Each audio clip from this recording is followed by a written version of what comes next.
আসসালামু আলাইকুম আম্মুজান। ওয়ালাইকুম আসসালাম। তুমি তো সুন্দর ক্লাস করালে, আমি শুনলাম। আচ্ছা, এটা কি? গিয়ক। গিয়ক, তাই শিখাইলা। তা গিয়ক তো শব্দের শুরুতে গিয়ক কি হয়? ক্ষয়ের কাছাকাছি উচ্চারণ। হ্যাঁ, আর বলে দাও তো কোনটা কি হয়?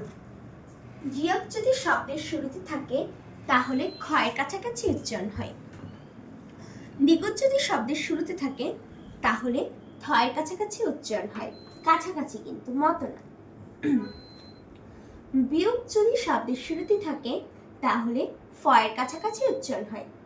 আর সিয়ুত শব্দের শুরুতে বা মাঝে বা শেষে নয়। সিয়ুতের সাথে যদি আ, অ, ও, উ এই চারটে স্বরবর্ণ থাকে তাহলে সিয়ুতটি ছয়ের মতো উচ্চারণ হয়। এগুলো সব কাছাকাছি উচ্চারণ হয় আর জাস্ট এইটা মতো উচ্চারণ হয়। আর আ, অ, ও, উ এই চারটি স্বরবর্ণ বাদে সিয়ুতের সঙ্গে ই বা হাফি থাকলে সিয়ুতটি শয়ের মতো উচ্চারণ হয়। যেমন সিয়তের সাথে যদি সিয়ত আদি তাহলে ওটা কিন্তু মূল ফর্মে সা উচ্চারণ হয় না, ওটা উচ্চারণ হয় ছা। আর যদি সিয়তের সাথে ইউ দি তাহলে উচ্চারণ হয় শিউ। মাশাআল্লাহ, খুবই সুন্দর। আর এটা হলো জিউ। জিউতের সঙ্গে যদি জিউ যদি শব্দের শুরুতে বসে তাহলে জিউটি ছয়ের কাছাকাছি উচ্চারণ হয়। মাশাআল্লাহ, অসাধারণ। তাহলে আমরা বুঝতে পারলাম গিয়ক শব্দের শুরুতে থাকলে ক্ষয়ের যেমন কাছাকাছি। এখানে হলো খাগু, খাচু মানে গায়ক। আচ্ছা, এটা হচ্ছে গাছও হতে পারতো, বাট এই গিয়কটা শব্দের শুরুতে আছে বলে এটা হলো খাচু হয়েছে।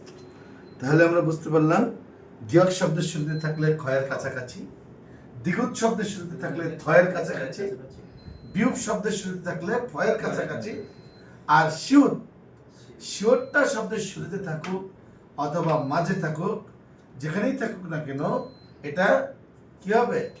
শিওতের সাথে যদি আ,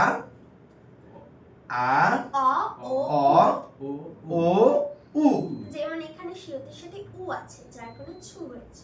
এই চারটার যে কোনো একটা। আবার বলি কি কি? শিওতের সাথে যদি আ, অ, ও, আ, অ, ও, উ এই চারটার যে কোনো একটা থাকলে ছয়ের মত উচ্চারণ হবে। আর যদি শিওতের সাথে ই বা হাপি থাকে তাহলে শয়ের মত উচ্চারণ হবে। আচ্ছা, এর যে বিস্তারিত আলোচনা এটা আমরা আরো করব।